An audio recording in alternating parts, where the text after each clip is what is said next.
Leah of the Village. How are you always the first one? How do you always have the notifications? How? How is this possible? How is this possible, Leah of the Village?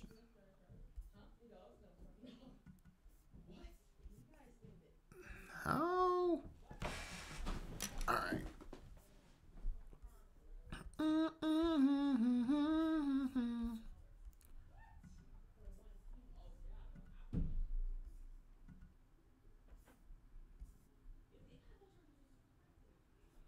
Just circumstance. I see. I see.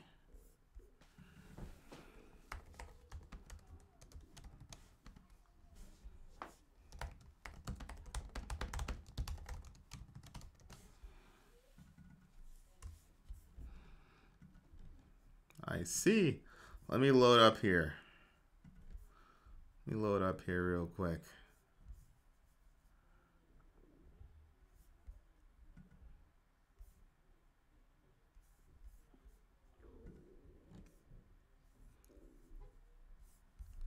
Oh, you saw the Patreon email. I see. I see. Well, that's helpful. That's helpful. The Patreon email.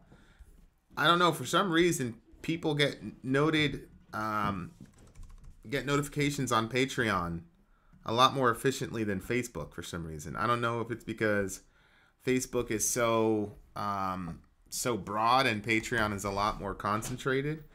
I think I'm gonna go ahead and try to find work on getting that mailing list done eventually, if I can find the time. Everybody on my other job, all the execs on my other job are taking the week off, so I might take advantage of that. We'll see.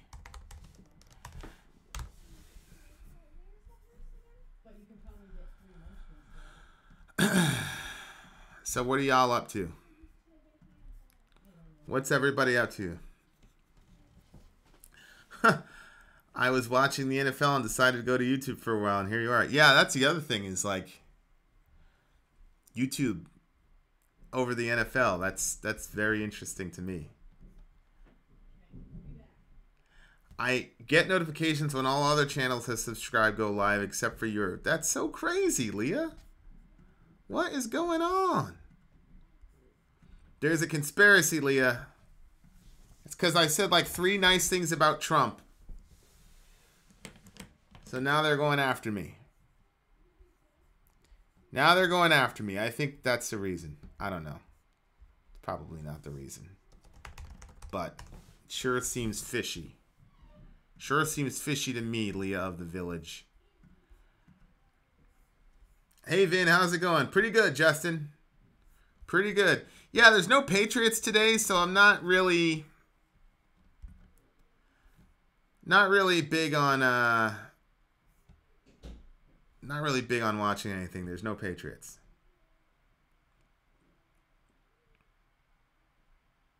To be honest, I'm totally not wearing pants. Okay.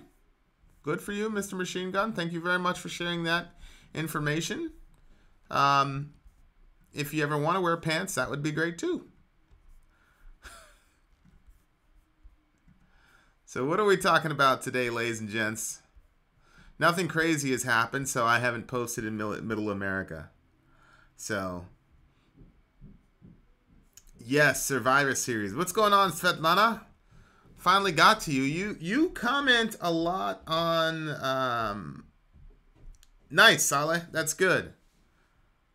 I think this is the first time I've ever seen you in a fireside. What's up? How's it going? Nice to make your acquaintance.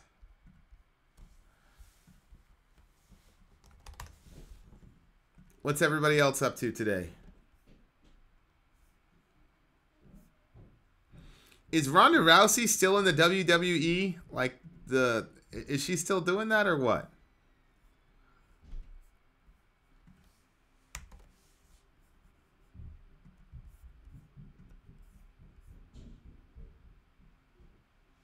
Whoa. Trump's tweet about Adam shit was pretty funny and inappropriate. I didn't see it. Soon, Leah. We're like getting way ahead so that we have time to actually do things in like that. So my goal is to get ahead by X amount of videos, and then once we're able to do that, then we'll have freed up time in the rest of the days to do those things. Yikes. She's fighting Charlotte Flair, Ric Flair's daughter. That's pretty crazy.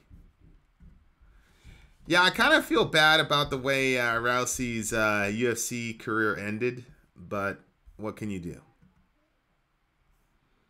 Nothing you can do about that.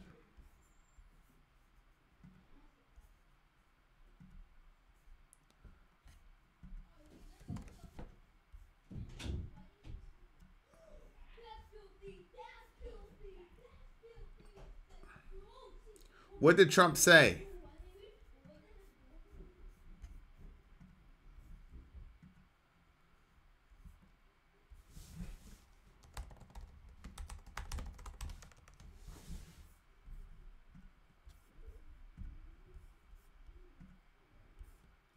Somebody tell me what Trump said.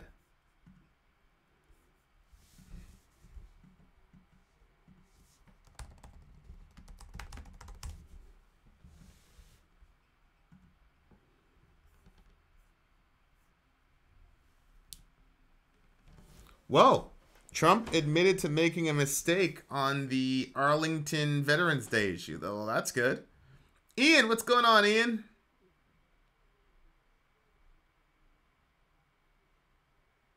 Vin 2020. What's going on, MDef fan?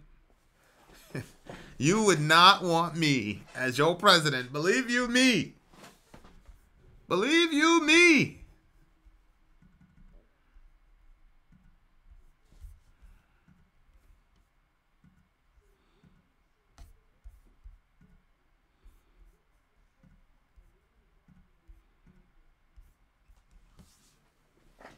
We got Jesse in the house.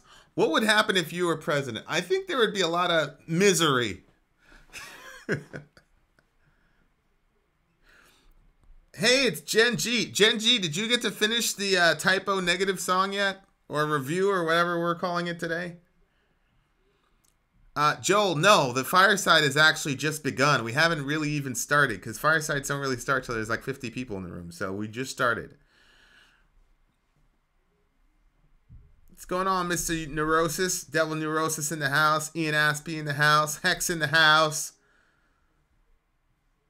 I put Trump 2020, but I don't really have a subject. So if you guys have subjects that you guys want to talk about, bring them up. Call us up.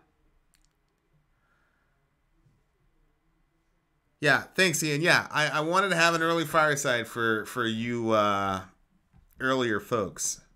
I'm trying really, really, really hard to get, we're trying to get a whole bunch of videos like pre-recorded so that we have the flexibility to do things like do recorded shows with our villagers and do firesides earlier and things like that. When you're doing them like the day of, then you have zero flexibility because you got to be 100% on. So we've been trying to dedicate a couple days to doing like marathon sessions so that it'll take care of, we can get our Patreons early views on videos and things like that. So this week, a lot of folks and my other job are taking vacation. So I'm like taking that time to not go on vacation and like get a bunch of videos out of the way so that we'll have a lot more flexibility for sure. So funny, little Adam shit talking about the fact that acting Attorney General Matt Whitaker was not approved by the Senate, but not mentioning the fact that Bob Mueller, who's highly conflicted, was not approved by the Senate. I see. My kiddo takes over everything when she's there. What's up, Gershok? Dude, I was watching a movie yesterday. It's called Alpha. It's about this like caveman who's like trying to survive out in the wild. And he starts as a kid, but then he like grows into a man. And there was one particular segment. There's one particular shot where I'm like, oh my God, it's X from Gershok. It looked exactly like you, bro. I think I still have it on the rental period. So I'm going to try to take a shot and do like a side-by-side. Next year, having an NFL fantasy league for the channel. I'm not sure that we will have enough interest for a fantasy league, but let's see. We're supposed to have a book club, and I'm hoping by next year we'll be full time. So inshallah, we'll be able to do a book club. You're right, Svetlana. There is a ton of drama everywhere. Hey Vin, I watched your vid about the black security guard with Elio Mike. I think you should go on to Mike the Cops podcast to discuss the issue. He knows his stuff and is really respectful. Okay. Why would I do that instead of talking to Elio Mike? What books will you read in the book club? I want to read we're going to be reading some Nietzsche. And classic stuff like Catcher in the Rye. I love Catcher in the Rye. Catcher in the Rye is my favorite book. Grapes of Wrath, things like that. Hey, Jay and Matthew.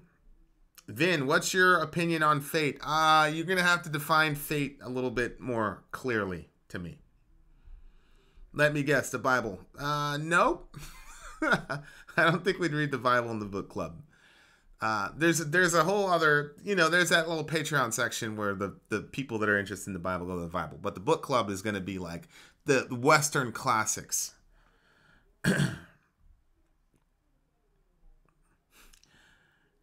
What's up, Mike?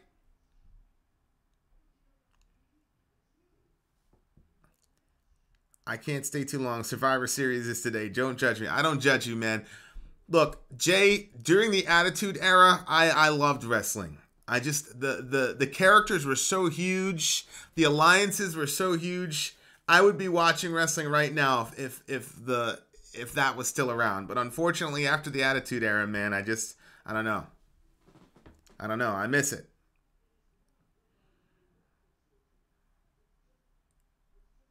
No, Death the Quran.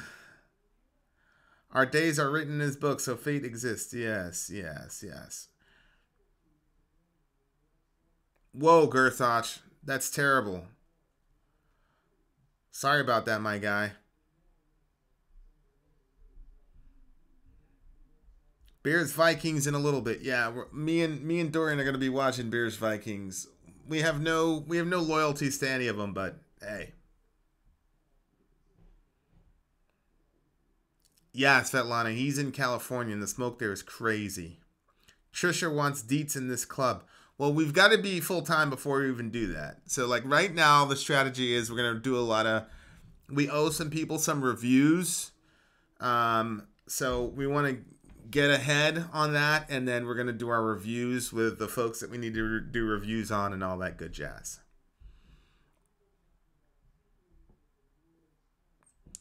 Trump has been the best president in many, many years. He's truly changing our corrupt system. I don't know about that. Reject the New World Order globalist project, my friend. Stay vigilant. Stay vigilant. Well, I don't know what you mean by the New World Order project. Maybe if you could call me and explain to me what the New World Order is trying to accomplish, that would be great. Mystery, we are doing our first of all, that was supposed to be confidential. Mystery, we're doing our interview in 3 or 4 days. What's up, BM fan?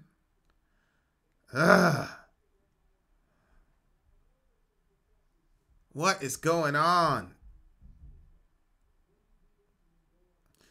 Trump denied the smoke having anything to do with climate change and instead pinned it on California's forest management. Yeah, Gersat, I saw that, and then he brought up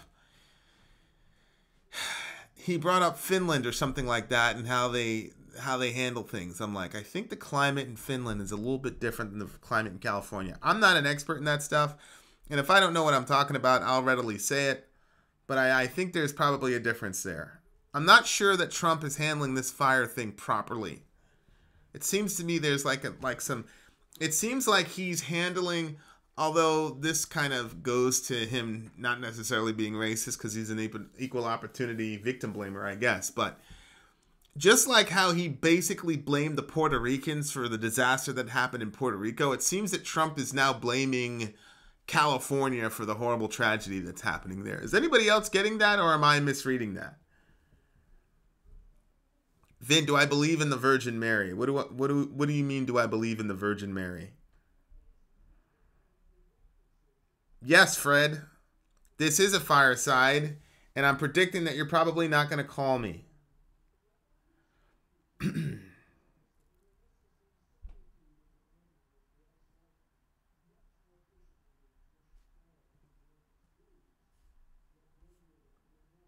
Well, explain to me what it means to believe in the Virgin Mary. He means the Jews destroying society with multiculturalism. What's going on with the rise? I'm starting to hear all this anti-Semitic stuff. Like, what is going on? Can somebody shed some light on this stuff? BM fan, I know you're not an anti-Semite, but somebody tell me what's going on.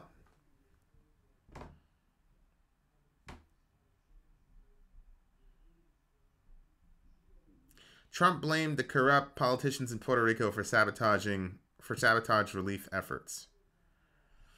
California has a lot to do with the poor forest management. Sapien. Okay.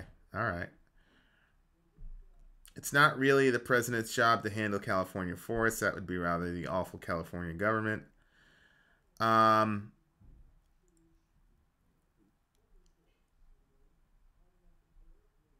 Do you pray to her the rosary? No, I don't pray to Mary. I do not pray to Mary. So no, I don't. If believe in Mary means pray to Mary, I do not pray to her. I pray to her son, though. Fred, how long are you on for? I don't know, Fred. Why are you asking me that? The Jews are like less than 1% of the planet. Like, how in the world are they controlling all this stuff? Like, those if the Jews were really that powerful, then you should believe the Bible then, because they must be a supernatural group of people if they can keep controlling the world like that.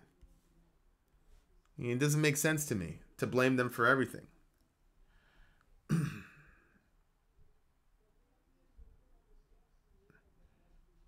What's going on, Tag?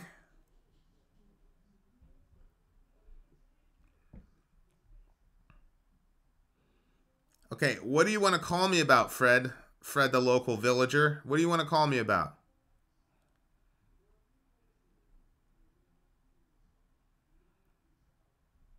I don't think Trump blamed California for the fires, but I believe he thinks there is measures they could take to prevent such tragedies from occurring. Trump has made nationwide cuts to national park funding. He doesn't care about the environment, let alone how to manage it. Okay.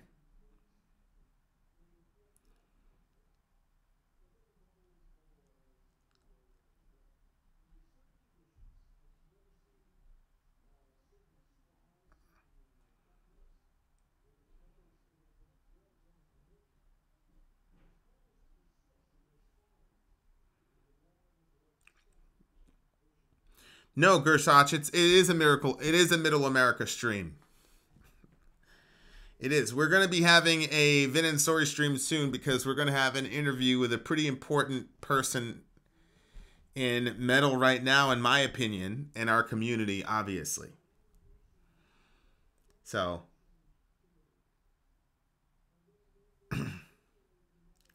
you're good. I am here to conquer. Okay, Zonia, it depends on what you're trying to conquer.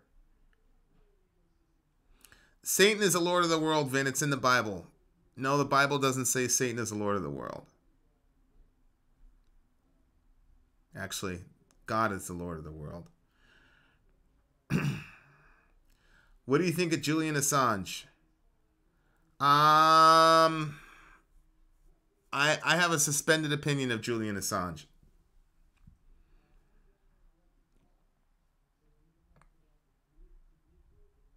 Tell me it's Corey Taylor. No, it's not Corey Taylor. All right, Fred the local villager, go for supper.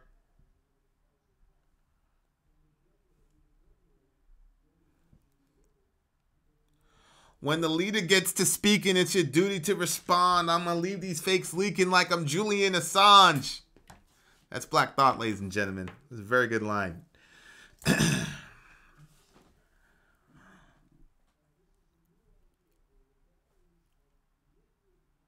Phil Anselmo. No. If it was Phil Anselmo, I'd be... No. No, it's not Tobias. Don't guess. Don't guess about who my person is. Leave it be. Do you believe in the gap theory at the beginning of the Bible? There is a gap theory by a guy named John Sailhammer that's pretty nuanced that I lean towards. Basically, that the Genesis 1 is talking about like universal creation, and then the other parts of Genesis are talking about just creating the Garden of Eden. What's going on, Joseph? It's Adam Dorsky. No, it's not Adam Dorsky. Not yet. Orion for Bohemia. Okay, so I can tell you guys this now. We were literally like this close to getting an interview with... I'm not going to say. Not going to say. You should do Bible studies on YouTube. I don't think that there would be a very big market for Bible studies on YouTube. But we do have a thing where like people like jump into a video chat with me like once every 2 weeks. So we do those. Huh? Did Vin get an interview with Trump? Do I believe the universe is 14 billion years old? Most likely. Whatever the science says, I'm probably there. Is there a Vin and Story podcast? Yes, but we've got to do some things to touch it up that we're working on. No, the Packers played on Thursday, and yes, they lost. Did I miss Bible study stuff? Well, Osiris, are you on Patreon? Because there's a little there's like a bi-weekly hangout session. It's not really a Bible study. It's like an ask me anything, kind of stump the teacher type of thing. People ask about the Bible. What the hell was God doing for 13.9 billion years of that?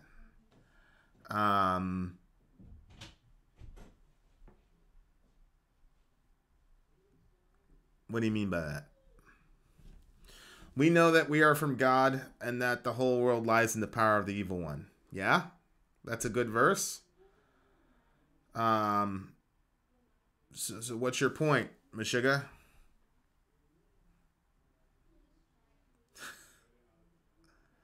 What's your point, Meshuggah?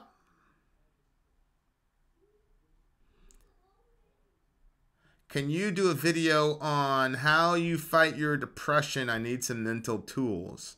I had a very hard day yesterday, Mr. Metal Guitarist. I'll probably shoot a video on it eventually. Yes. I would love to do an interview with Hillary Clinton. I'd say, why'd you call us super predators, Hillary? Why'd you call us super predators, ma'am? I'll be respectful. Hillary, you know you want to talk to the big homie.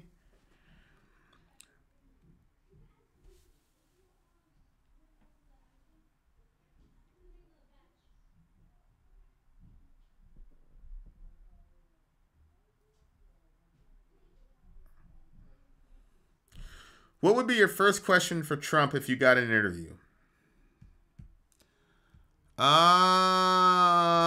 That's such a good question. What would I ask Trump? Well, the first thing I'd ask is, did you really think you were going to win? That's probably what I would ask.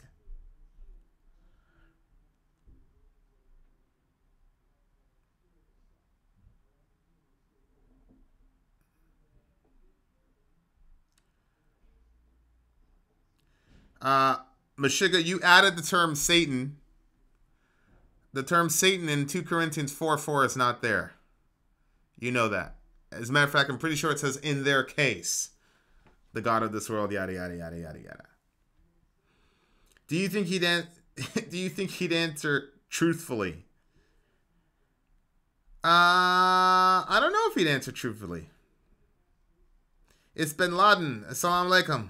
Wa alaikum assalam wa rahmatullahi wa barakatuh. I think.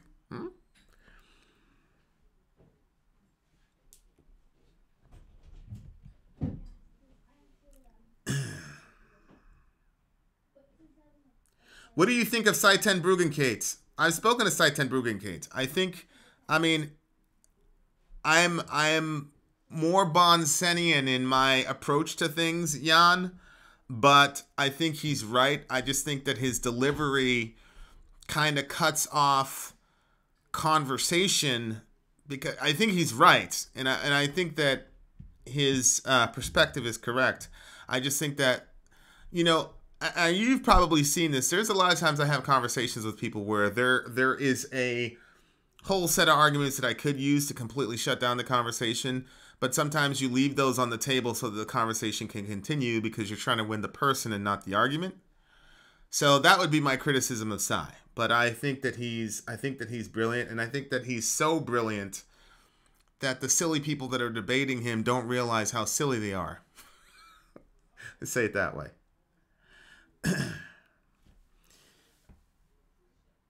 Whoa. Are you planning to hold a lot of interviews at NAMM? Yes, we are. We're going to do a ton of interviews at NAMM. JF, call me again, sir, if you wanted to talk. Donnie, okay, I'm new at this. Please explain to me what we're doing. Donnie, what we're doing is we're hanging out, we're talking, people ask me questions, and then people are going to call me up and we're going to talk. Exactly, Meshuggah. It says the God of this world. So you have to make the case contextually that that's the devil. Because there are some very valid commentators who believe that that's actually talking about Yahweh. So there you are. You know that Jim Acosta video being doctored was fake news, by the way. No, it was not fake news.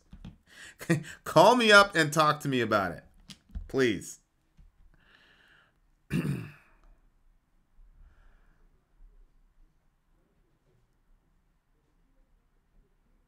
Vin,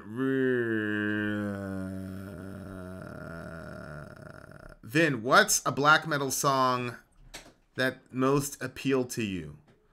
My favorite black metal song is Exercises in Futility 6 by Mgwa, followed very closely by Yaktenya 4 by Batushka. Lyrically as well as sonically, I loved it. And I love the content. I love the way it sounds. Okay, I think we've got a caller. This is a dude from CSI Miami. Who's this? Hello? Hey. Can you hear me? I can hear you. Can you hear me? I can hear you loud and clear. All right, brother. What are we talking about? Well, you know who this is, right? No, I do not. Who is it? This is Fred. Oh, Fred, the local villager. Holy shit, eh? Hey, you finally called. Well, yeah. Well, supper wasn't ready, so I said I'll call. Okay, here you are. Okay, what are we talking about, bruv?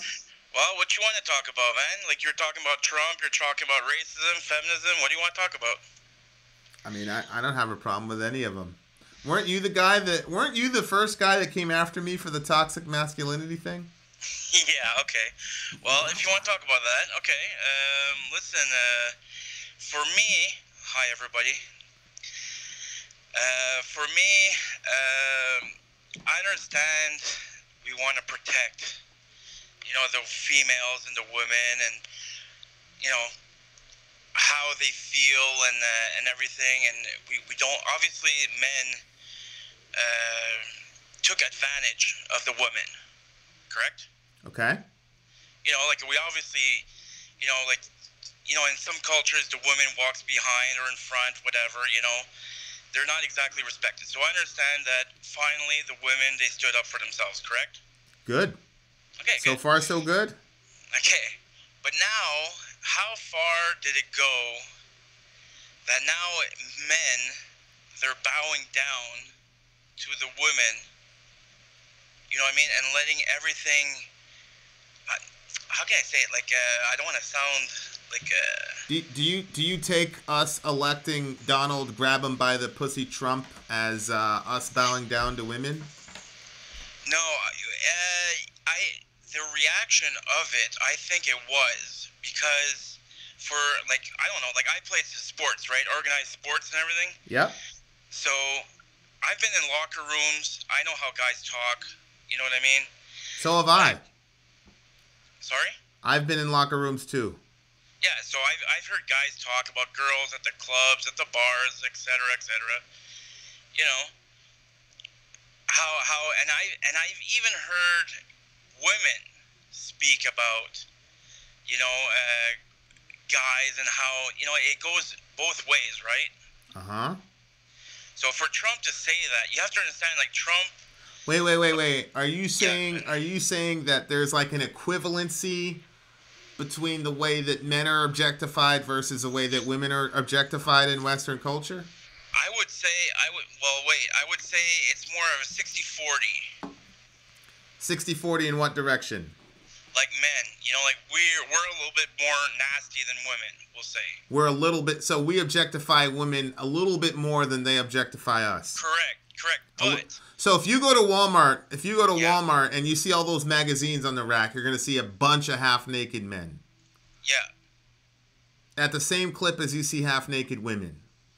Yeah. When was the last time you've been to Walmart? No, I'm just listening to what you're saying. Okay, I understand. Like, you actually, you know, you'll have, like, Brad Pitt or stuff, you know, like, you'll have Orlando Bloom without a shirt on, you know, Johnny Depp with his shirt open, you know, you'll have your fair share. But you're saying it's basically equivalent. No, I'm saying it's more, there will be more naked women, obviously, showing themselves off than men. Okay. Which is normal, which is obviously how it's always been. Okay. So for Trump to turn around and to say... So wait. The fact that it's always been, does that mean that we should accept that? No. Well, I mean, why... I don't know. Like, is it really that bad? You know what I mean? Like, these women, they make good money. No, they don't. I know strippers... And no, it's no joke. No, I'm not trying to bullshit here or anything. But I know a couple of strippers that don't strip today anymore, but they made a hell of a lot of money. Hold on. Do you have any daughters? Yes, I have 3. Would you like them to be strippers? Hey man, if they make the money, what do you want to do? You know, if they're 18, what do you want me to tell them? No, you can't. I'm not asking if you would give them permission, because they're their own women. But would you want them to be strippers? Or would you want them to be able to generate capital in some other way? That's kind of hard. Obviously, I would be somewhat objective to them.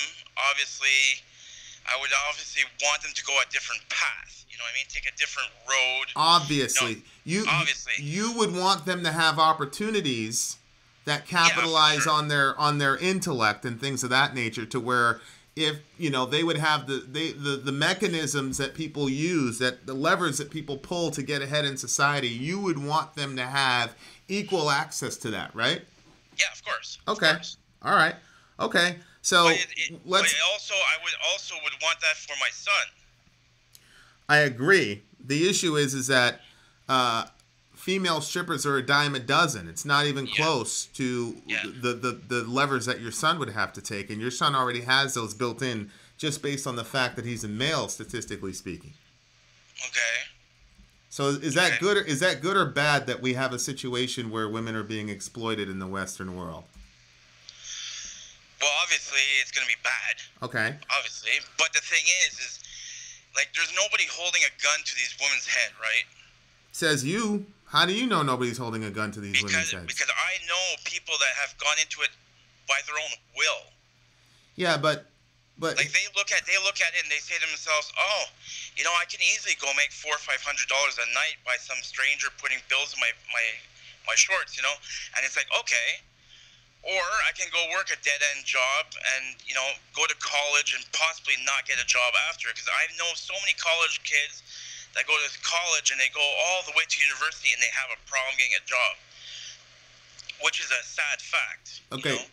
So tell me where we're disagreeing, because it seems to me you're saying that you agree that women are exploited in the Western world.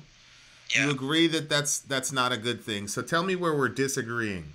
I don't know. I'm not disagreeing with anything. I'm just saying that guys, it's like men. It's like the men.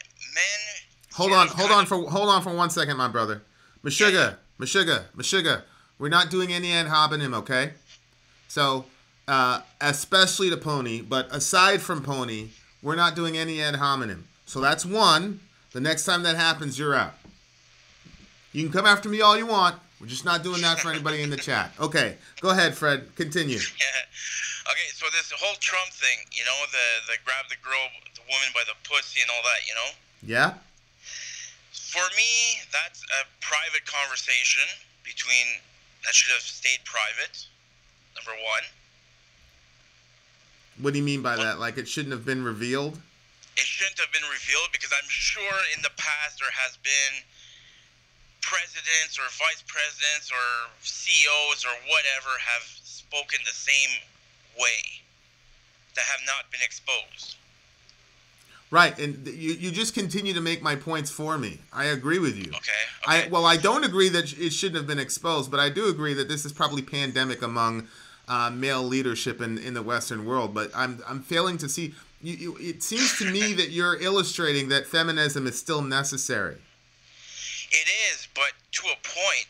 We can't, bring it 50-50 fair share, but, obviously you don't want it to, I don't want to sound like, how can I say it?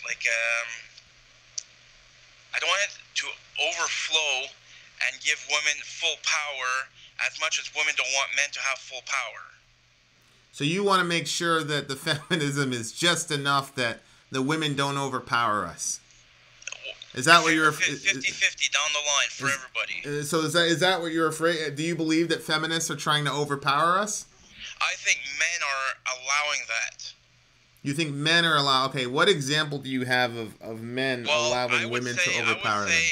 I would say it's because, it's like racism or whatever. It's like the white guy saying, well, I'm not racist, and turn around 2 seconds later and say a racist joke, Uh-huh. It's like the same thing, nobody's racist all of a sudden, but everybody is underneath. I met black people that are racist against other black people. I've met Chinese that are racist against Mexicans. It's like, okay. So everybody has a percentage of racism in them to a point. Okay. So I'm just, why is everybody so defensive when it's the actual topic, when they're not being completely truthful? Yeah, I'm confused at how does this turn into women are going to take over the world? Okay. Well, it's the same thing. That's my question. Pattern. It's like the women. So the women have been knocked down for so many years, and now they're turning around. They're saying, "Hey, we want our rights." So the guys are saying, "Okay, cool, no problem." And then the women they turn around. They're like, "Okay, well, we'll do this." And the guys are like, "Yeah, the women. Yeah, we're gonna give it to the women." Then there's the male saying, "Whoa. Hang on a second, we're saying 50-50, right?" And then there's some guys going, well, shit, all these women, they've been put down and everything all these years. It's their right. Yeah, 50-50. But I know guys will go out of their way to, overprotect a woman when that's not what he wants. You know what I mean? No, I don't know. I have no clue what you're talking about, my brother. Okay. Here's what I've heard from you. Yeah. Women are exploited at an inordinate rate that men are. Male leaders in the highest offices have said misogynistic statements behind the scenes that objectify women as sexual objects. Correct. And you're saying that in 2018 this is still an extant issue, and you're saying that the real worry here is that the women are going to take over the planet. If premise A and as social specialists, they've said we're going to a feminine regime, right? Who said that? Who was it? Well, there was the Hitchens that said it. There was Dawkins that said it. There was quite a few people that said that we're going to a feminine regime, feminist regime, which is pretty much, I would guess, for the women about time, you know? It just seems to me that you're afraid of losing a certain status. It seems that feminism is stoking some fear in you that you're going to lose some sort of status. I wouldn't say fear, concern more. I would say more like you know, like on a boat, right? On a boat, okay. The boat's going on the ocean. Everything's cool. It's like the Titanic, you know. And then all of a sudden, the boat starts sinking. What's the first thing they do? It's women and children off the boat, correct? Yeah, for sure. Okay. Well, if you're a feminist, you know, and everything's 50-50, why can't the guy jump in the safety boat? Why can't the guy jump in the safety boat? Yeah. Why can't the woman stay on their ship? If you want it to be 50-50 down the line, let's go. Well, let's do this 100% all the way.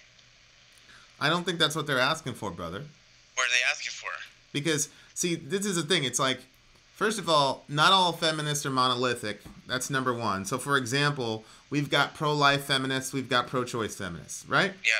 So this is not a monolith. But the thing that brings them all together is the fact that for millennia, women have been oppressed in any given society, and even from a biblical perspective, this is obvious.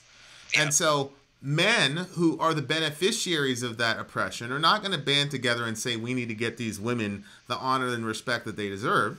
And so they've had to do it themselves, create coalitions, and force the issue.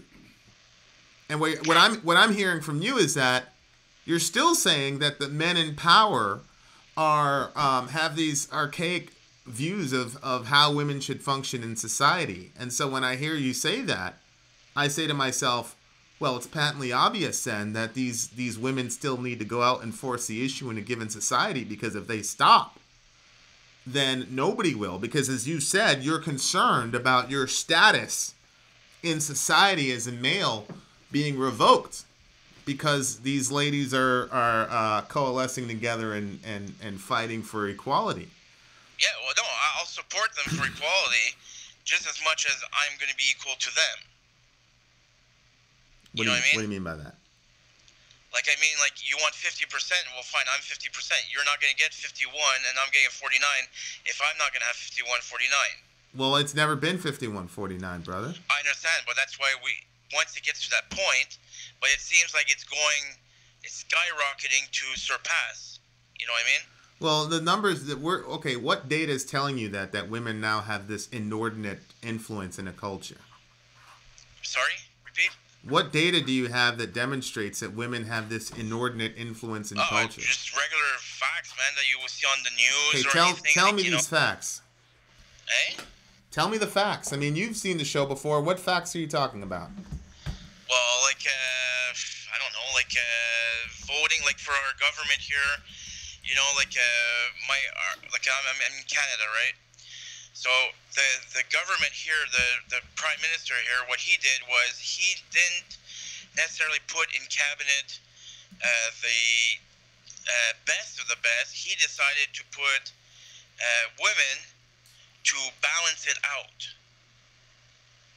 And it's a true fact. He said that on TV. Okay. In the news. Okay, let me read you some numbers. United States of America, the most powerful country on the face of the earth, probably in the history of the planet, has never had a female president. Yeah. There are 25, a total, you know what the Fortune 500 is? Yeah. Of those 500, do you know how many of them are female CEOs? I don't know, 100. 25. Okay. This is 2008, and by the way, that's businessinsider.com if you'd like to check. So you're saying that women, no matter what education they have or drive they have to perceive or to persist in life, are being held down no matter what, even in 2018? My brother, Yeah. what I'm saying to you is this vast conspiracy about this horrible feminist regime that's Yeah. coming to take your place and invoke all the revenge from the last 10,000 years of human history of female oppression. It's just not happening. Okay. Where is the over influence of female power that you're talking about? No, I'm not saying that it's like currently happening. I'm just saying that it's skyrocketing and it's going in that sense, in that Okay, direction. where is your empirical data that demonstrates that it's skyrocketing? Well, we can see how it is on TV. Like guys, they're always like if they do, they're stepping on eggshells when it comes to a woman in a job place or anything, just so that she feels comfortable. Feels comfortable to what? Well, in the To environment go that to she's work in, with you know? to go to work Yeah, without having yeah. her body So, commented you know, on, to go to work without being hit on, to go. What do you mean by yeah, comfortable? that needs to stop. That, first of all, women hitting on men hitting on women, if it's inappropriate, obviously has to stop. I've been in the corporate world in the United States for quite some time, and it's pandemic. Yeah. Sorry? It happens all the time. Oh, I'm pretty sure. Okay, so I need you to tell me something definitive about this female takeover. What are you talking about? Well, I'm saying like how, you know, it's all these it's becoming feminist because all these women issues are coming up of being in cabinets, having a job, okay. It's obvious it's gonna happen. It's gonna happen because now. What's gonna happen? It's a 50-50. It's gonna happen. Well, we're not anywhere close to it being it happening. What are you talking about? It will, because I'm pretty sure in the next. Inshallah. Sorry. Inshallah, I hope it happens, but Yeah, it's not gonna happen. It's not will. gonna happen if these women stop fighting. Because I'll tell you what, if they leave it up to us, it's not going anywhere. Believe me. Oh no, that's for sure. But there's a lot of men who just aim to please and are just bending backwards for the woman. So to give her that, even though he deeply doesn't want, I just don't think guys are being totally honest. Well, I know that. That's why you create political pressure, and you make the cost of being a chauvinist bastard more expensive than capitulating to doing the decent thing. That's the entire point of political action. That's right. Right. So that's why I don't understand why my prime minister, when he puts a cabinet together of 100 diplomats or whatever together, and he says, okay, well, I'm going to make it even instead of being the best. Well, look, I hear that argument a lot. Here's the thing. When you get to those levels of precision and expertise, it's not like there's a giant gap between, like, for example, if you're talking about hiring a doctor, right? Like a doctor of surgery or something like that. Like, there isn't like a giant gap between like you're getting an A1 doctor and then like a Z doctor who's just horrible and was drunk during. I mean, come on, seriously here. I mean, let's get real. Okay. So, I mean, the fact of the matter is that I'm sure that if you were going to get 50-50, you're going to get a good. And secondly, here's the thing: I don't believe that men and women are exactly equal. So if you're talking about ambassadorship, in what sense are they not equal 100%? Hold on. If you're talking about ambassadorship, I would say that women would have the corner market on that because they're a lot more amenable to discussion than men are. Yeah, I guess so. Yeah, sure. Yeah, so it should be 70-30 if that's a specific situation. Now, if you're talking about engineering, that's a different discussion. But if you're talking about human contact and finding ways to compromise, then women have that over us in spades. So it shouldn't be 50-50. Okay. Well, okay. So I don't understand why this cabinet, because that's the problem with here. Like a lot of people that are against that because it should be the best person for the job. Yeah. Well, the term, who determines who the best person for the job is? Well, obviously, it's you go to their background, you do a history research of their background, and criminal records, their education, what they stand for. There's obviously like some sort of background check you have to do for them before you hire them. It's like any job interview you go for, they do a background check, they call for references, you do that. You know? Okay, so how is that? How are those two policies mutually exclusive in your mind? What do you mean? Sorry. If I say I'm gonna go, looks like the chat is down for a second. So I right now it's just me and you. But Okay. I don't see how somebody says I'm going to purposely hire women militates against we're going to get the best person for the job.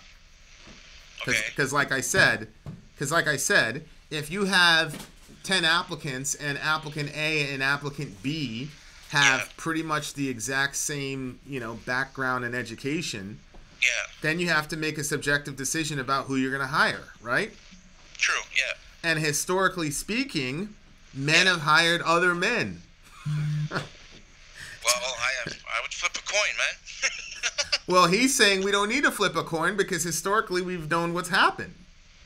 I don't see how that's how's that a harbinger of doom for men? Well, it doesn't exactly reflect very well for us. How doesn't it? Well, because it just seems to me that you're afraid of losing a certain cultural status that you had that you just got on virtue of being male. Well, it's just because I just want equality all over the board for everybody. You know what I mean? Good, so then you're a feminist. Welcome to the team. I didn't say I wasn't. I'm just saying I want equality for everybody. Like, I was raised in a household of women, I don't have any brothers. My dad wasn't around. It was all women. So in my household, I have my wife and I have 3 girls. You're blessed. Okay, good. But I also have my 3 boys, Yep. So, like, we're 8 people in this house. There's 4 boys, 4 girls, So I have them every day. So I want as much for them, either side, to be 50-50. Yep. I'm still failing to see where we have any disagreement. I don't think we do. Because it seems to me that you're just demonstrating that we still need feminism. Yeah, I just don't want it to. How can I say it? Like. You just don't want them taken over. Well, that's kind of I don't want to use that kind of wording. Like, I don't want them taking over. I just want it 50-50 because if it's going to be 50 for me, to be fair, it's 50 for you. You know what I mean? So I'll help you up. I'll grab your hand and I'll pull you up and I'll say, hey, man, my sister or whatever, you don't join me, we're 50-50. But that's how far it goes. As long as everybody's understanding. Okay. That's for me, That's how I feel, anyways, And I just feel guys sometimes what they do is they decide, like, oh, we're gonna go for the women just to say they're going for the women. Why would they do that? What do they have to gain for that? I don't know. Maybe it's pleasure in some other sense. I don't know. It could be anything. It could be that they just think it's the right thing. Because it could be. Because oppressing people is never a good idea. No, hell no. No. That's terrible. Obviously. Anyways. All right, so Fred. I appreciate you, my brother. I appreciate you too, and I'm glad I finally called. I'm glad you finally called too. It was a good discussion. It was okay, and so I just have one question for you though. Yep. When's your next Fear Factory reaction? I knew it. They're coming soon. Is it because they get blocked or something? Is there some sort of copyright thing or whatever? No, it's not that. It's just that Fear Factory's pretty lenient actually, copyright wise. It's just we're trying to balance out what the most, because oddly enough, Fear Factory doesn't get as many requests as you would think that they do. No, so, I don't think they do. So we're trying to balance out making sure that we honor the people that really want that are getting a bunch of requests while at the same time getting bands out there that we haven't heard before. So it's a tough row for sure, but we'll figure it out. because I understand, like, you obviously have probably millions of requests going on every day, so. Yes, we do. We do. Well, my request is Shock by Fear Factory. The Okay. audio version. Don't do live. They have this. For some reason, they have nothing live that is worth listening to. Fear Factory? Yeah, I don't know why, but it's like they've got money. They have technicians. I don't understand why it never goes. Like, you know, when you watch like a Iron Maiden or a Metallica live, you know, it's always like that good quality sound. Yes. Well, Fear Factory never have that. Whoa. I don't know why. Huh. I don't know why.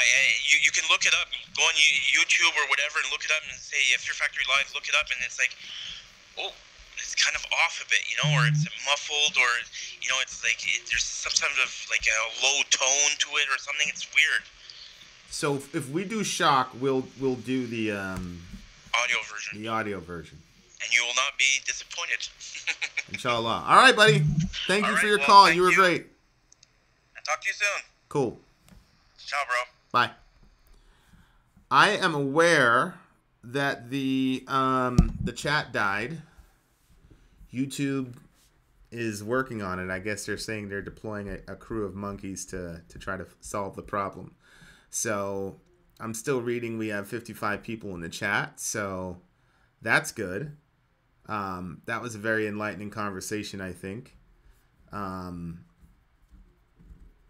What I'm going to try to do is kill this stream and then start another one and see if that solves the problem. Or maybe I should wait for a couple minutes. If you see them, send them this information as text for screenshots. We are all kicked out, it says. All right, so I'm going to kill this stream, and then we'll try again. Oh, here's Zonia. Zonia's calling in. What's up, Zonia? Hey, Zonia. How's it going? What's up? It looks like there were some YouTube issues. Yeah, tell me what happened on your side. Is it just a chat that died? Could you still see the live feed? I could for a while, but then even the live feed died, and I had to go back in. It wouldn't come back up for a while, and then it came up after a while, but chat is still down. Okay. Let me see. So we heard most of your conversation with Fred in our hiring, and there's a lot of debate about whether or not we should be focusing on diversity versus inclusion, and that factors in not just gender, but ethnicity and other, factors. Yep. And it's something I've often thought about. So a lot of people will say, hey, it's kind of the same argument against affirmative action, that right. If you're trying to force the numbers, then you're just creating a different form of bias, and you're going to end up disenfranchising somebody else. Yep. So it's definitely, that is a problem. One of the things that we try to focus on, or at least some companies are trying to focus on this, is to how do we allow for diverse inclusion without like artificially grooming the pipeline of candidates and potentially leaving out others. Yeah. Yeah, I mean, it's similar to what I say all the time in the gun control discussion, which is, I know that we have a problem. I just don't know exactly how we're going to fix the problem. Mm-hmm.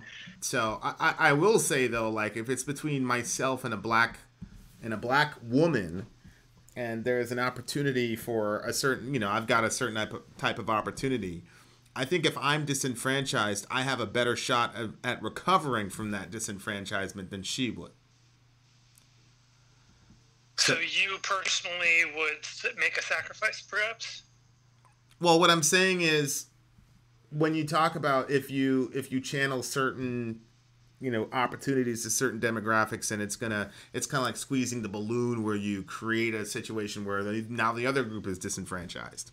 And what I'm saying is they're not all created equal, right? Like a Yep. black, trans woman has a much more difficult shot at recovering from disenfranchisement than I would, is what I'm saying. Yeah. Not saying that I would, if I'm going for a job, I'm going for the job, right? So I wouldn't tell the hiring manager, hey, give it to Letitia. You know what I mean? All I'm saying is if they came back to me and said, look, we try to hit this quota, blah, blah, blah, I wouldn't necessarily be angry about it. Fred brought up an interesting point that I think is oftentimes misunderstood by a lot of people. And this is something I actually had thought about a lot and wrote an article on a few years ago because I felt like it was such a misinterpreted point. And Fred mentioned that if he's sitting at 50% or something, or at a higher percent, and he sees women as not having the same opportunities, he's willing to reach down and lift them up to his level and have everybody be equal. But that's often, I think, a misconstrued idea where a lot of men who do want to help create equality, and it's all for good intentions, oftentimes end up actually taking power away from women, at least in the workplace specifically, because they do try to be the ones to take control to balance the equation.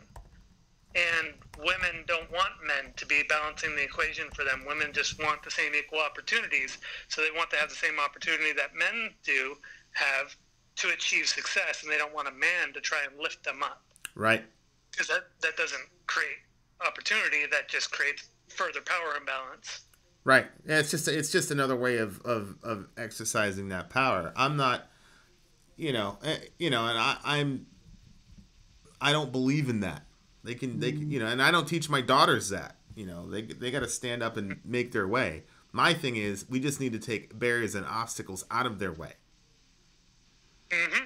That's sort of what the approach is currently in tech, is how do we take the obstacles out so that all the opportunity is there for everybody. Yeah.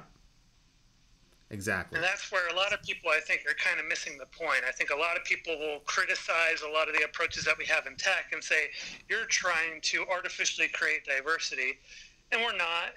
I mean, that has happened, but we've also learned from that. And so the tide is going in the direction of how do we get rid of the obstacles or the invisible barriers that keep certain people from achieving the same results that other people can achieve. Well, again, and it's also this, it's like you have people that truly believe that the only reason they're successful is because they worked hard, and they don't understand. Mm-hmm. They believe that if they acknowledge any sort of privilege, it means that they didn't work hard. No, you worked hard. You ran your ass off. It's just you had a head start. Or it's just a person behind you had a bunch of hurdles in their way. So nobody's saying that you didn't run hard. It just means that you started off in a certain position that other people didn't. And so now when the conversation happens, now all of a sudden there's this dedication to 50-50 because now there's all this societal pressure, right? And so now all of a sudden we're interested in making sure that the equality is down to the letter. Whereas, 2 generations ago, that wasn't the case. And that's why I'm saying, the feminist movement to me is still not in its nascent stages, but maybe in its adolescent stages, because we got a long way to go. So that's kind of where I'm at with it. Yeah, and I'd say to people there are a lot of people who criticize feminism and say that, and give very black and white statements like feminism is cancer and such. And I've often said, well, then what is the option? Just sit down, shut up, be quiet, and accept what's handed to you? Right. And then I'd turn that on them and say, is that what you'd do? Right. If your opportunities were being squandered by some oppressing force? Right. And yeah, there are a lot of bad actors on all sides, obviously. It's usually the bad actors that make the most noise and get the most attention. So that's what people fixate on. If somebody is making a bad example of something that's actually good, well, you're going to focus on the bad example. Right. If you do, and if you focus on the bad example, then you're going to want to throw out the entire idea. But that's not the way that the world works. You know, I'd often want to spin it on somebody's head and say, okay, if someone from your political party goes and does something really stupid and egregious, you know, let's say, is your political party now all bad actors? Is that one example, the demonstration of the entire party's ideology?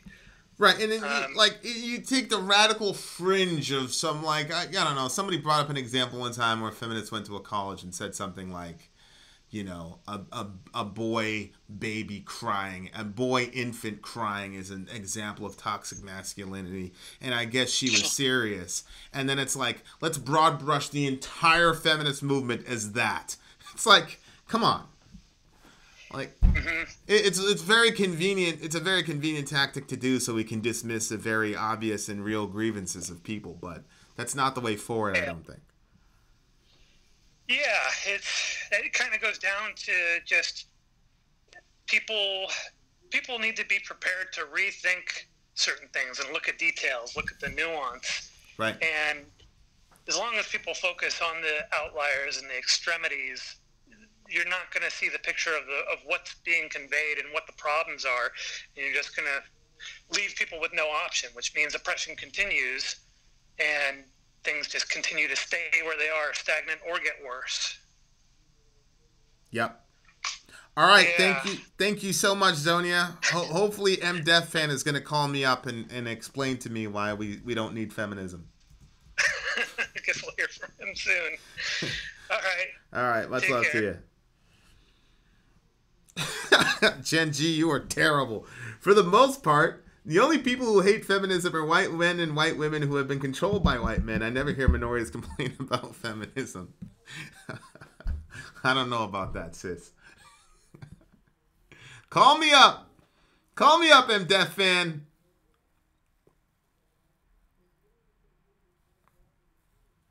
Yes, Joel, I believe that Genesis is literal history, for sure.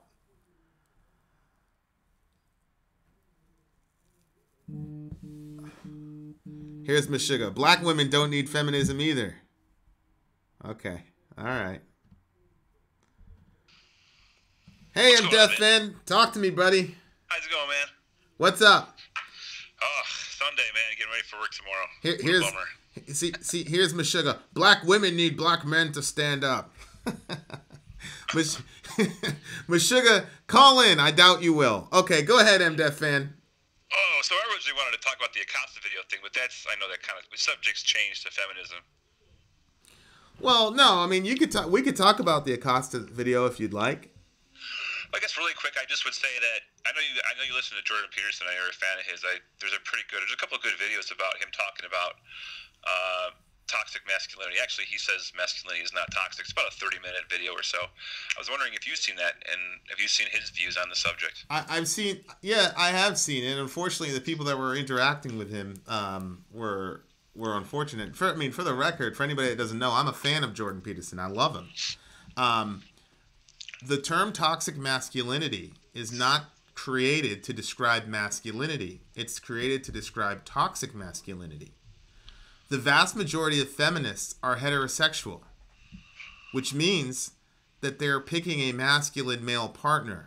So obviously, they do not mean that all forms of masculinity are toxic. So that to me just seems to be a straw man. And now there's about 2 or 3 things. His collectivism versus individualism is probably the biggest thing I disagree with him on. But I think Peterson has taken on a father figure role for a lot of disenfranchised Western men, which I think is necessary. I agree. And I just think that this is an overstep on his part. But go ahead. Are you saying you believe that toxic masculinity doesn't exist? The thing is, I have a problem with the term. To me, it kind of just seems made up. With a lot of these social sciences tend to create very interesting terms to describe things, and all of a sudden people stop to tout it like it's some type of scientific term. I don't know. I don't buy it. I mean, can men be rough on each other? Absolutely. Can it be considered and defined as toxic?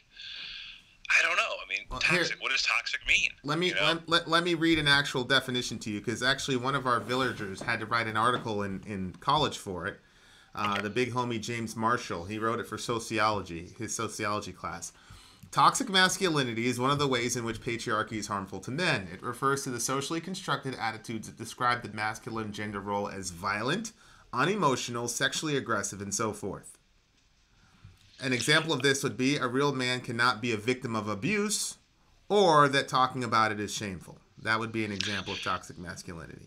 Okay, I can see what they're getting at. I mean, I can see it's more of a behavior that they're trying to describe as a term, and I can concede that. I think it's just a matter of. I think a lot of the issues that we face socially can be fixed with family and education. If your father teaches you how not to behave and reasons to not act like that. I agree, but if your father told you that men don't cry, or if your father told you that if somebody steps on your shoe, to knock them the hell out. Well, that's the breakdown of society, the breakdown of family that you're seeing in Western, well, not even just Western society, but everywhere. Yeah, so I don't understand. It's a spiritual issue, and that's a whole other thing. But well, no, it's. I mean, for you and I, it's not a whole. It's absolutely relevant to the discussion. I agree, but I guess what I'm trying to get at is what is the pushback against the term toxic masculinity? We all know it exists. Well, I guess. What's the problem? Okay. I'm not gonna. There's other terms that I can't think of them right now. But there's in the social sciences. Can you agree that there's a lot of strange terms for things out there? I mean, have you watched a lot of third wave feminism stuff, where like it gets a little crazy, man. Okay. Like you have to ask your baby for permission to change his diaper, kind of stuff. My brother.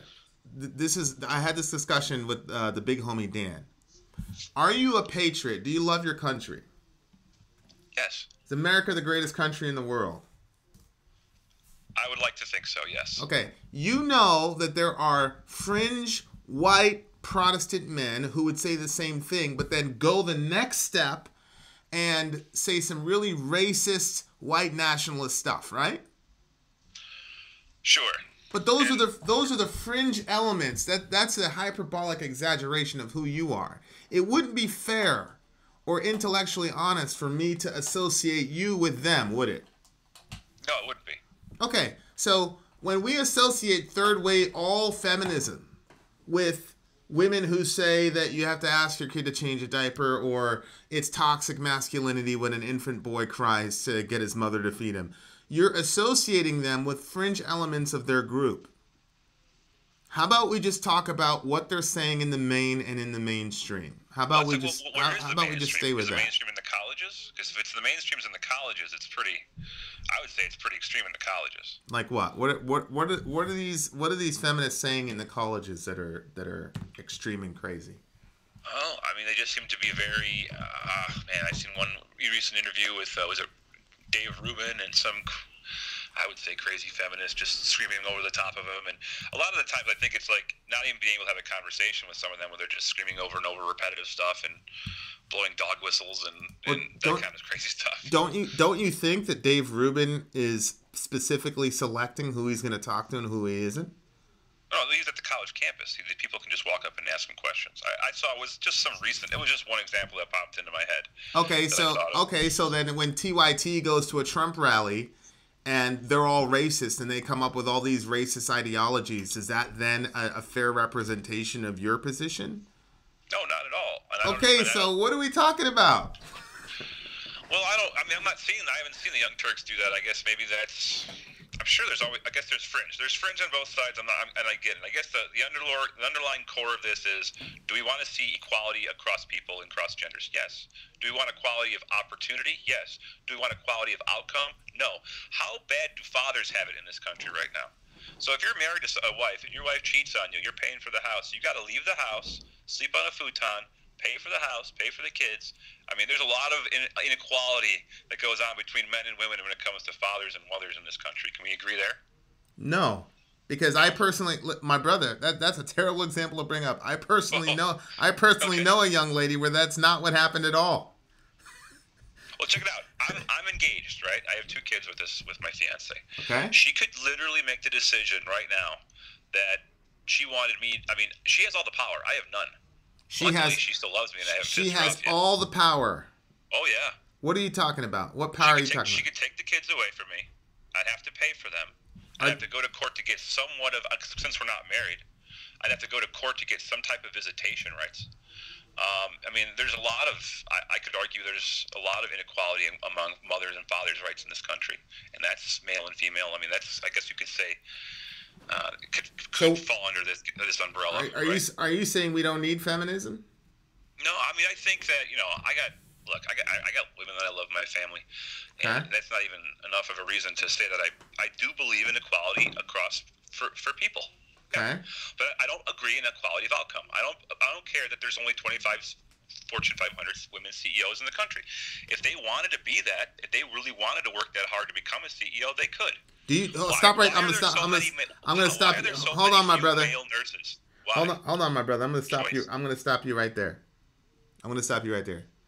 Okay. Do you believe you just said if they really wanted to work as hard as they could be there. So you just, and I'm assuming you're saying that you have the same position when it comes to race as well.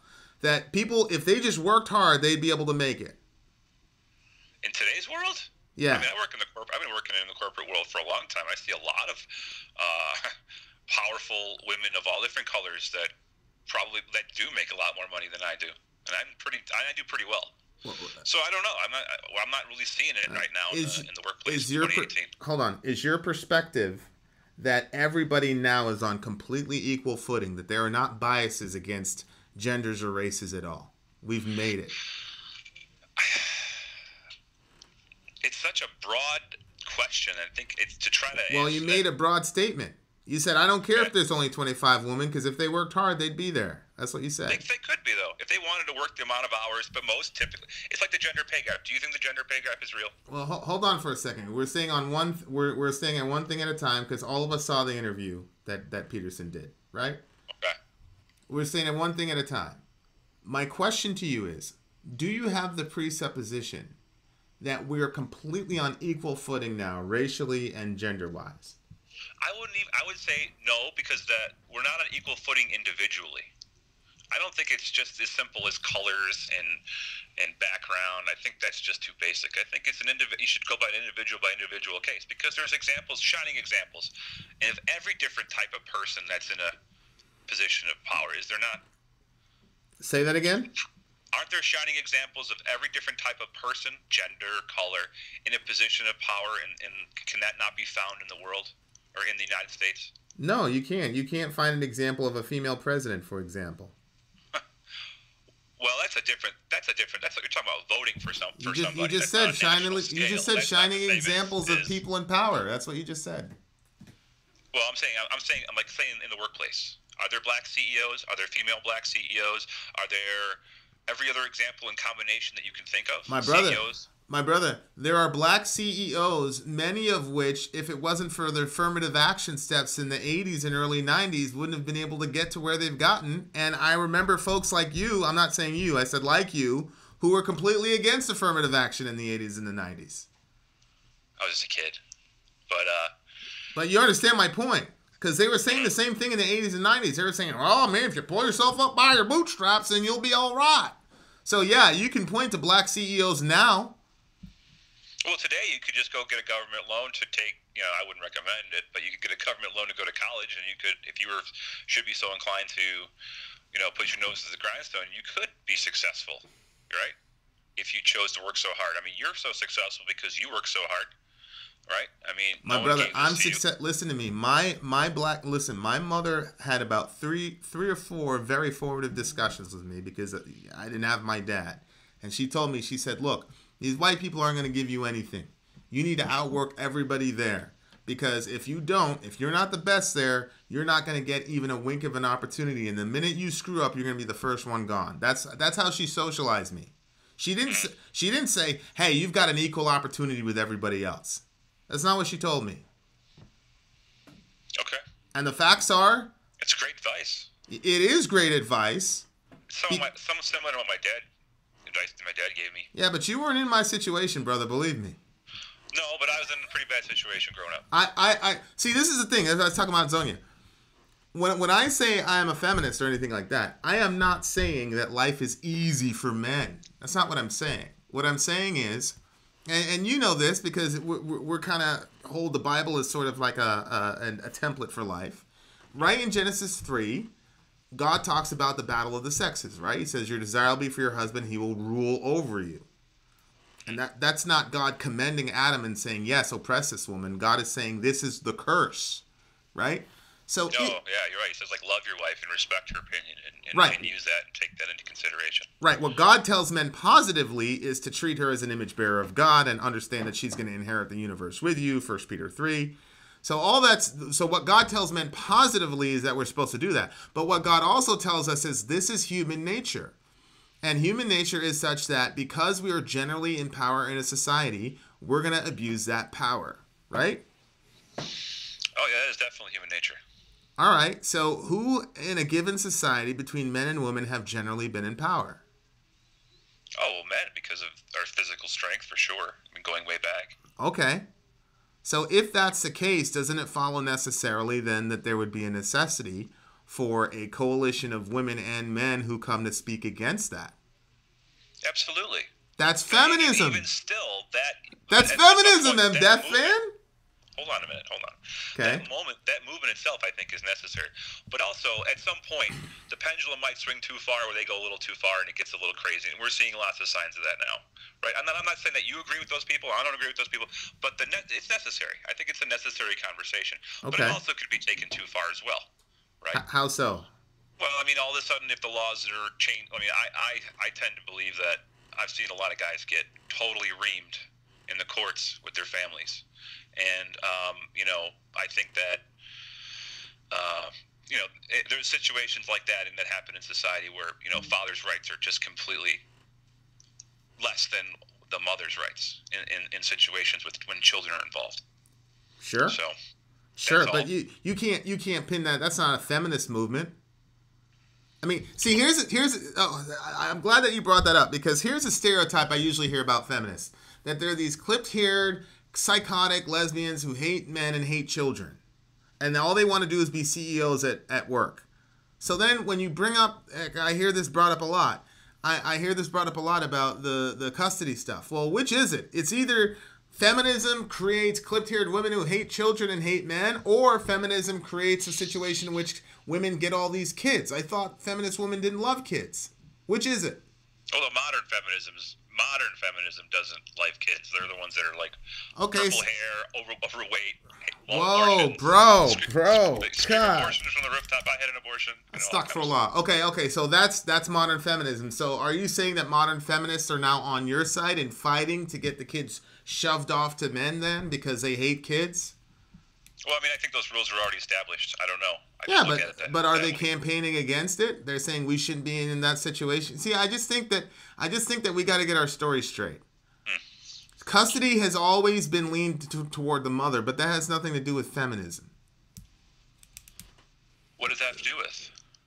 It has to do with the basic fact that, think about this, generally speaking, men would always be out of the house and the women were looked upon as nurturers. So a lot of it has to do with the patriarchal understanding that the children need to be with the women. That's why if the Titanic is sinking, you're going to say women and what first? Children. Right. Which is why we get...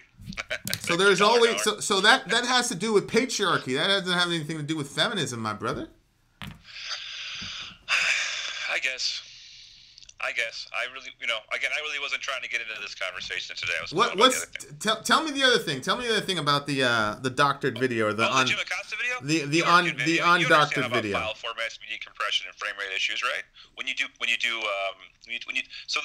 looked into this a lot. So the guy Paul Joseph Watson I watched it live. I work from home, right? So a lot of the times I see these press conferences live, and then I see how they're reported on later in the media. It's hilarious how much they're spun on both sides. But one of the things that I saw it live. I'm not saying that he assaulted her. I didn't say that at all. He's being a typical douche that Acosta is. Where he stands up out of turn. He starts yelling question after question. And then I think the thing that they didn't report on, it was about an hour and a half long. It was 90 minutes. There's like 30-something reporters there asking 60-something questions. I mean, Trump took a ton of questions. Okay? Right. He did. To hear the media say it, he didn't do that, right? But so then, you saw him stand up. You started belting out questions after questions, and there's lots and lots of examples of this. I've seen this whole. For the last couple of years, this guy's been like that. But so Paul Joseph Watson took the video immediately. He turned it into a GIF. You know what a GIF is, or a GIF, right? Everybody. Yeah. It's an image file. So when you switch, it's like when you take a picture and you upload it online. You ever notice you get a little bit of resolution or breakdown in quality? Same thing happens. So he took the video, he zoomed it in, turned it into a GIF, and uploaded it. Now, when you put them side by side, which there's examples online. Even BuzzFeed had to concede on this, by the way. It's the same video. The timing is the same, but there's frame rate issues across the whole frame. So when you see Trump move his hand, you'll see it's blurry. There's a frame rate issue. There's media compression and frame rate issues when you switch formats. So when I put them side by side, I don't see any evidence at all of doctoring. But it was funny is because one media website, one liberal website went with it, right? And then all the other monolithic leftist media sites jumped on it and regurgitated it. Like Winston Churchill said, the lie gets halfway around the world before the truth got its pants on. They just used that as the defense to the whole situation because. Well, hold on, my brother. You're missing a pretty salient detail, and I appreciate the tech stuff because I don't know anything about that. Okay. The salient detail that you're missing is that it was cycled by Mr. Trump to justify why they suspended his hard pass. And the context, at least the subtext was, look at, he assaulted. And then Conway gets on Fox News and talks about how he assaulted this young lady. So, Sarah Sanders is the one that posted that, right? Yeah, Sanders did. And then, but under Trump's aegis, obviously. And then Conway gets on Fox News and starts talking about how she was assaulted. Right? I mean, isn't that what happened? I didn't see that interview, but I did see that. I mean, I wouldn't even say that Acosta was assaulted. I mean, come on, he's a grown man. He can handle that. No. They're saying that he assaulted her with the judo chop heard around the world, brother. But the video wasn't doctored, is what I'm saying. All right. I'm telling you, I mean, I would bet money on it. So you put them side by side, you could see it. But anyway, that's what I wanted to say. All right. It wasn't doctored. What do you think about the context they put around it? Don't you agree that Sarah was cycling it to try to indicate or imply that he was attacking her? Wasn't that the subtext of the video? I'd have to pull up the actual tweet that she did it on. I think they just said that he had his press pass suspended temporarily. But I think there should be a level of decorum in there, in the when you're asking questions, you should not screaming them out like one after another.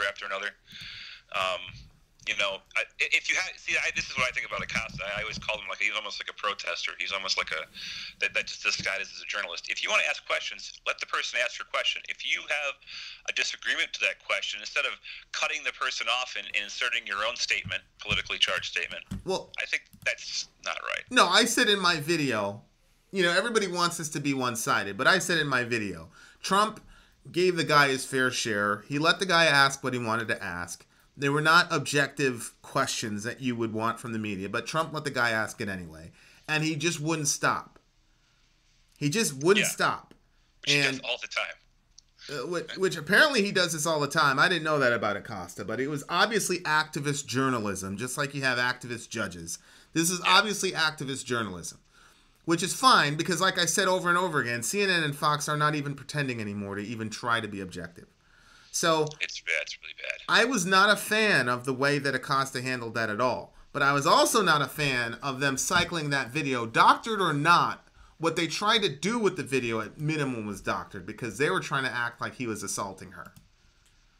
And Kellyanne Conway went out there and said he put his hands on her and all this other jazz. Yeah, it's so funny to me because that's why I always recommend everybody, if you want to watch this stuff, watch it live or watch the video that's live before you get into how the news reports it. Because once you get into that, then it's spun one way or the other, and then half the people believe one thing and half the people believe the other, and you're sitting there like, I watched this, I saw this live, I can't believe there's so much controversy about this. Yeah, happens all the time. Yeah. Look, we will never tolerate a reporter placing his hands on a young woman just trying to do her job. It's like outrageous disregard, including young women. Yeah, it's like, come on, fam. They knew what they were doing. So, and then the funny part about that is, like, you know how they talk about the Russia thing about, influencing voters in elections, and then you see that, you know, this is what they are. These are multinationally owned corporate media outlets, right? All of them. Yeah. They have their own agenda, and they're there to make money, and they're there to get ratings, and they do this. They're the ones that really influence voters in election. And same with big tech. There's one last thing I wanted to say. Go on YouTube now. Go and search for Jim Acosta getting owned. This used to, or any political pundit. There used to be a ton of videos on these things. YouTube has messed with the algorithms now, so that you only see mainstream media news sources. So it doesn't even matter that they have low video counts or low amounts of likes. It's not about that. They're trying now. Who's influencing elections? Big tech, Facebook, Google, YouTube. There's countless examples of this. Twitter. And then they're sitting there talking about Russia and the Russia Facebook ads that changed the election. It's ridiculous. Yeah. What a world we live in. Yeah. No, I think the Russia thing is crazy. I think it's just unbelievably crazy. You literally, look, Democrats, you lost because you literally had the worst candidate probably in the history of the United States of America. Ever. That's it. Yeah, Plus. you couldn't get worse than that. You literally... And when I say worse, I'm talking about the time period. They didn't read the room properly because they would have had us. They would have had me and Sori. If you put Bernie Sanders in there, they would have had us. But because you know I'm half socialist there, MDF fan. I haven't repented. I haven't repented of my socialism. Nobody's perfect, Finn. It's okay. All right, my brother. I get why you are. I understand it, but I just think human nature doesn't work well with socialism. It doesn't work well with capitalism right. Either. Apparently. You're absolutely right, and that's what I love to have another conversation about that. Sometime because it's true. We need to have a mixture. We need to have a mixture somehow. Yeah, I could see that. All right. Much love to you, my guy. All right, man. Take care. Cool. Bye-bye. What a good conversation. This is middle America, ladies and gentlemen. See, we can agree and disagree and all that good jazz.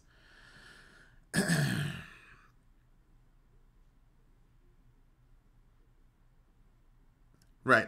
Acosta merely resisted having his mic taken away. Hey, Tina. Tina. Just got back from eating delicious Chinese food. Excellent. I think we got room for, let's see. We're only at 94 minutes. I think we still have some more time. Anton is mad at me. What are you mad about, Anton? What should we be talking about, Mr. Jerka?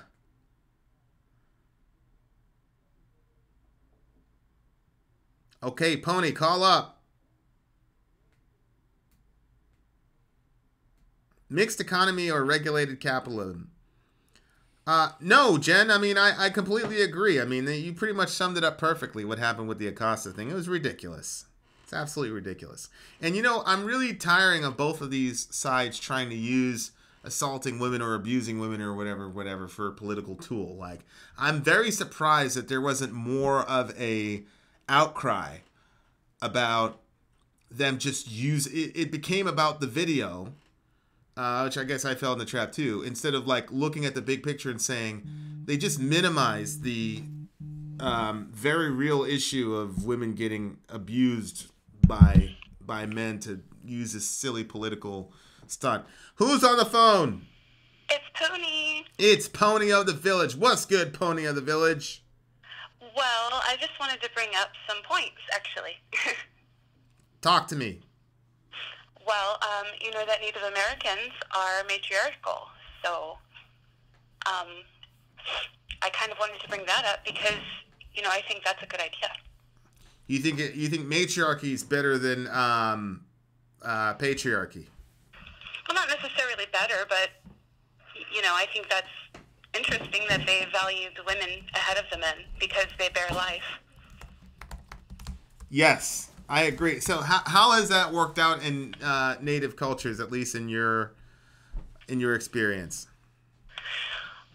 Well, it seems like they get a lot more respect and things work out a lot better.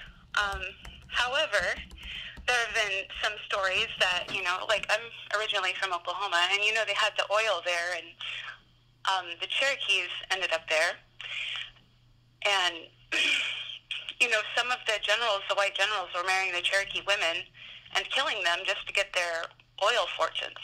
Wow. So their family's oil fortunes, because they knew that they figured out, because they were matriarchal, that hey, we can benefit here. So still went poorly for them in some ways, but seems to have worked out pretty well. So what were your thoughts on the feminism discussions? Well, actually, what got me a little bit fired up originally was your first caller who called, and he seemed like he was going one way and then went in a totally different direction. He was saying something about how the women are going to be in power, or some feminist regime nonsense. And he seemed to really have a problem with that. And when I said what I did about, it kind of sucks, doesn't it, to be subordinate, all this, it's scary. But that's exactly what the point is. They don't, they're tired of kissing asses to get what they want. Yeah. It's unfair. Yeah. And it's not so much that they hate you, it's just that they're fucking sick of it. Yeah. And when you use that term, that's not metaphorical. Not at all. So, yeah. Yeah, I obviously, that's my brother, but I obviously disagreed with I'm not afraid of a female regime of vengeance. Oh no. This is literally, God strike me if I'm lying. I literally had a discussion with a young lady in 2000, well, not a young lady, in 2008, because I was in Maine at the time during the Obama election. Right. And she said she's like, we can never vote for Obama. And I said, why? And she basically told me that she couldn't vote for Obama because she was afraid that he was going to start initiating laws to get vengeance for slavery.